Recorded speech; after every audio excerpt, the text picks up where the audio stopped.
O, rumisbak mga kababayan yung PDP Laban, yung partido ni Robin Padilla at ng mga Duterte kay Congressman Alonto Adjong. Kasi binanatan kahapon mga kababayan si Robin Padilla ni Alonto Adjong sa issue ng mga aliases. Itong si Robin Padilla ayaw patulan mga kababayan si Adjong kasi nirerespeto daw niya yung pamilya ni Congressman Adjong. Ngayon ang rumisbak yung partido ni Robin Padilla, hindi nakatiis. Nirisbakan si Adjong, sabi rito ng Partido Demokratiko Pilipino, yung PDP. Mr. Adjong should not be so presumptuous as to pretend that he knows better than a senator judge. Wala mang ganong sinabi po si Adjong na mas magaling siya sa isang senator judge. Mali yata yung pagkaintindi ninyo. But anyway, pag-usapan po natin mga kababayan. Ibigay ko muna sa inyo yung sinasabi ng PDP Laban na sa tingin natin nawala na po ng dating magandang political ideals. Di ba po? Kasi noong panahon, itong PDP Laban, PDP na ngayon kasi nagkahiwalay, wala na yung laban, wala na kasing ipinaglalaban silang tama. Di ba? PDP Laban yan dati. Nag-split with the original PDP Laban ni Nene Pimentel. Nakaaway kasi ng liderato ng PDP Laban yung anak ni Nene Pimentel na si Coco Pimentel. Remember? But anyway, ibang topic yon. Ang sinasabi natin, nawala na yung tamang ipinaglalaban. Sa bagay, wala na po yung laban. PDP na lang, Partido Demokratiko Pilipino. Na dati matino. Ngayon nawala na sa katinoan. Hindi na yung interes ng bayan yung ipinaglalaban nila, kundi interes ng mga Duterte, interes po ni Robin ngayon. Nanahimik na nga si Robin, sila yung rumisbak.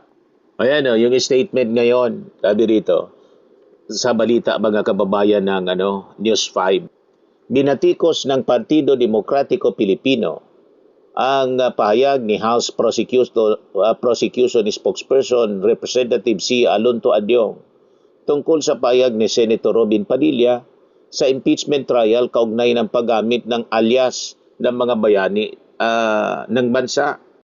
Sabi po ng PDP, with due respect to my brother in faith, hindi, mali. Ito yung quotation ng sinabi ni Adjong. With due respect to my brother in faith and sitting senator, I think those national heroes, whose aliases were referenced, would be probably rolling in their graves. Naunang pahayag ni Adjong sa isang press conference. Ngayon, ito yung naging pahayag ng PDP. PDP strongly denounces for being extremely unseemly and off-tangent the criticism made by Representative Sia Alonto Adjong against Senator Robin Padilla that the latter should stick to facts in his interpellations during Senate impeachment hearings. Sagot po ng PDP. Mr. Adjong has no idea as to what the thought processes of a sworn magistrate in his quest to arrive at an informed decision based on all legal facts as ascertained by him based on national perspective. Dagdag po ng PDP. Anong walang idea? Itong si Adjong. Kahit nga kami po, kitang-kita namin na yung mga statement po ni Robin Padilla, wala po sa lugar. Tama po si dating Senate President Franklin Drilon, out of place. Kino-compare niya kasi yung paggagamit ng alias to justify yung mga pangalan na tulad ng Mary Grace Piatos, Bilat, Pikit, pagong at pusa sa mga paggamit ng aliases ng mga heroes. Nasabi nga natin mga kababayan, tama yung intensyon ng mga heroes sa paggamit ng mga aliases. Kasi sila hinahabol ng kalaban. Lalo sila po mga revolusyonaryo. At pinapakipaglaban nila interes ng bansa. Dito po yung paggamit ng alias para itago po yung paglustay. At tama si Ma'am Aquino nang sabihin na si Ninoy Aquino gumamit ng Marshal Bonifacio. Wala siyang confidential funds na itinatago sa paggamit ng alias. Iba yung intensyon ng paggamit ng alias. At yung paggamit ng alias, sabi nga natin mga kababayan, wala mang masama basta hindi gamitin yung paggamit ng alias para pagtakpan yung pagnanakaw.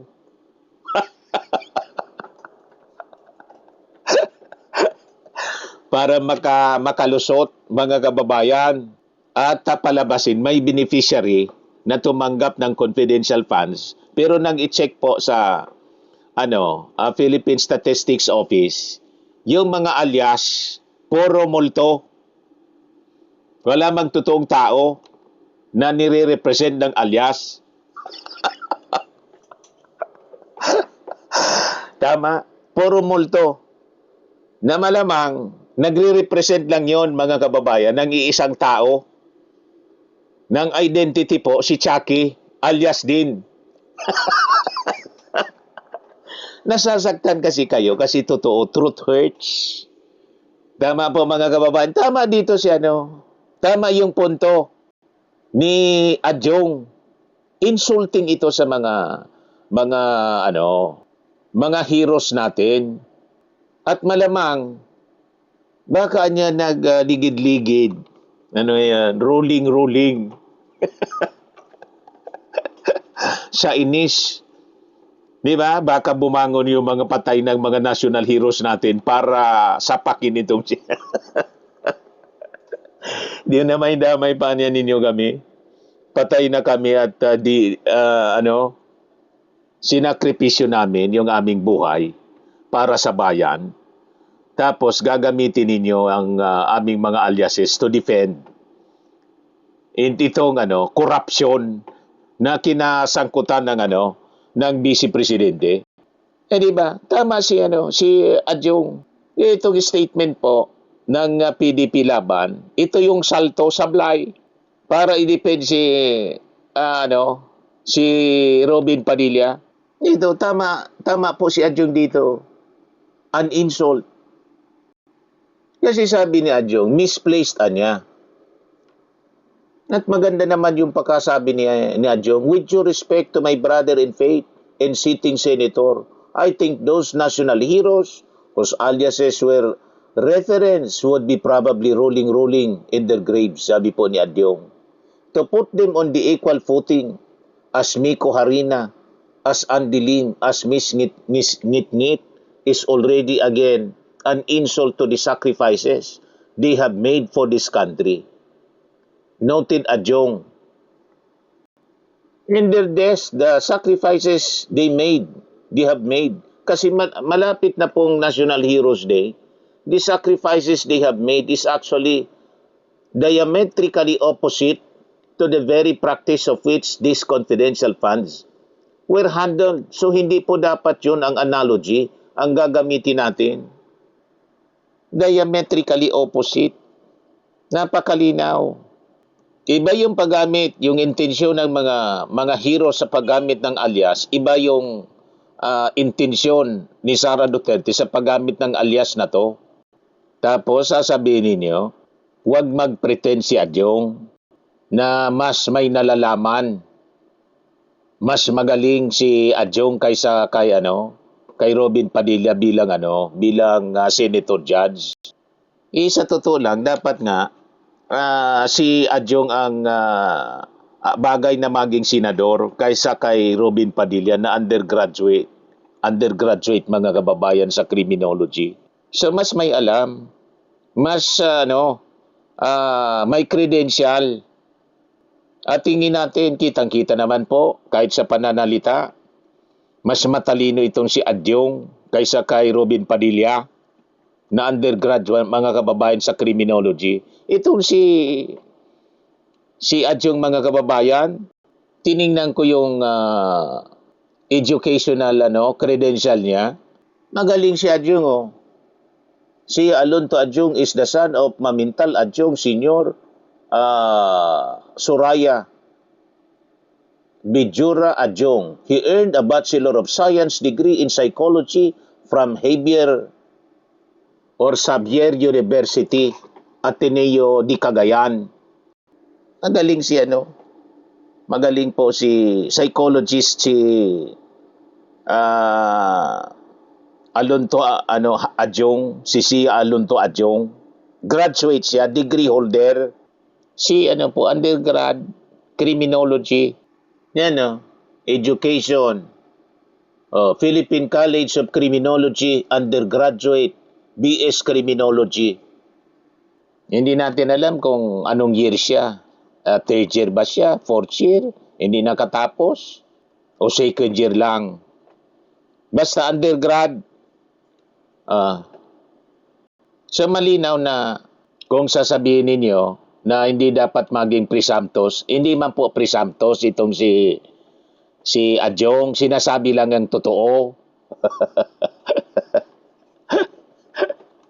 At kung sinasabi ninyo na hindi pwedeng sabihin na mas magaling mas magaling nga, may nalalaman, at mas matalino itong si Adyong kaysa kay Robin Padilla. Kitang-kita po.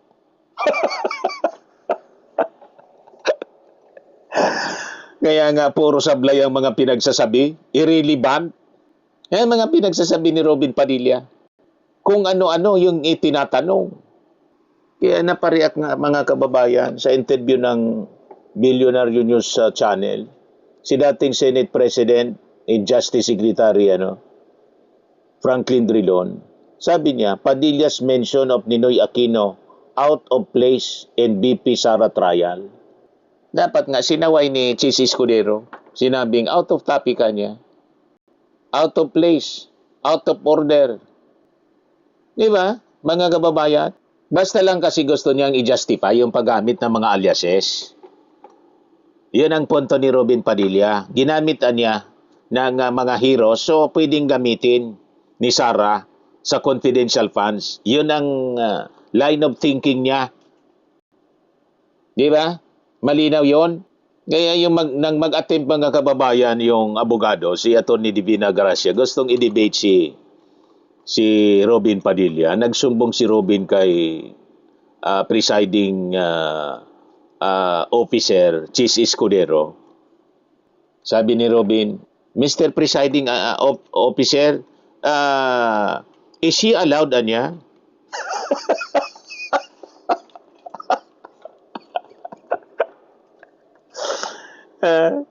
Is she allowed niya na i-interpellate siya? Anong laban niya doon kay Atty. Divina Gracia? Napaka-bright nyo, napakagaling na abogado.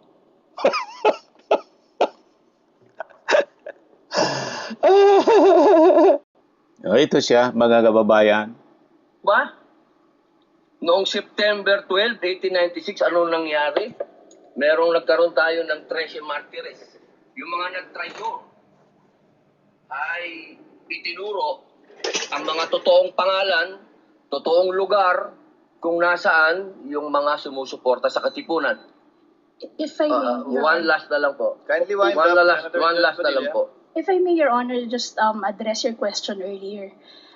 With all due respect, Your Honor, the prosecution respectfully submits that whether the use of alias is allowed or not and whether it's necessary or not, to us, that is a non-issue because that was never raised Hindi po by pwedeng maging non-issue sapagkat ito po ang ipinalalabas ng prosecution If I may, Your na may Honor, mga pangalan na mga katawa-tawang pangalan. Eh, mas nakakatawa po itong mga pangalan ng mga nangyari nung araw. With all due At isa respect, pa Your po, Honor. isa na lang if po. Kasi, isa na lang po. Kindly wind up. Ito na lang po. Kilala niyo po ba kung sino si Marcel Bonifacio? To be candid, Your Honor, O, I'm not. sino po? Si Benigno I'm sorry, Aquino Your Honor. Jr. Si Ninoy. Siya mismo may alias. Maraming salamat po. Your Honor, if I just may, Your Honor, just to set the record straight, because it was made to, with all due respect to the Senator Judge, Mr. it was, Presiding Judge, allowed ba yun? I was about to make a ruling. I-debate siya ni Atty. Divina Gracia. Biglang kinol yung attention ni Robin Padilla ng presiding officer. Allowed ba yun, Anya? I-debate siya sana. Kasi hindi siya lulusot kay Atty. Divina Gracia. Kaya ayaw niyang makasagot si Atty. Divina Gracia sa pinopoint niya, mga kababayan. Tama. Tama si Atty. Divina Gracia. Non-issuean niya yon. Kasi iba man yung intensyon, iba man yung gamit ng alias doon. Hindi man po para itago yung korupsyon. Tama? Kaya na pa-react si Bam Aquino. Mr. Presiding Officer, tama po. Si Ninoy Aquino po, ang kanyang alias ay Marcel Bonifacio para makauwi po siya sa Pilipinas nung nasa Boston siya. Oho, pero wala naman po siyang confidential funds na wala po siya sa mga AR na confidential funds. Lilinawin ko lang ho. Okay.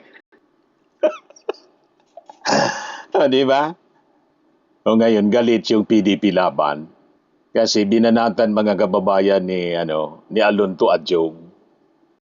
Si Robin Padilla ayaw patulan si Adjong kasi malamang lalo siyang sasablay. Kasi yung statement ni Adjong, mga kababayan, ay napakatibay ng statement based on truth, based on facts. Diametrically opposite niya. Hindi tamang analogy. Tama po, mga kababayan. Kaya yung ginawa ng PDP laban, rumisbak para tablahin si Adjong.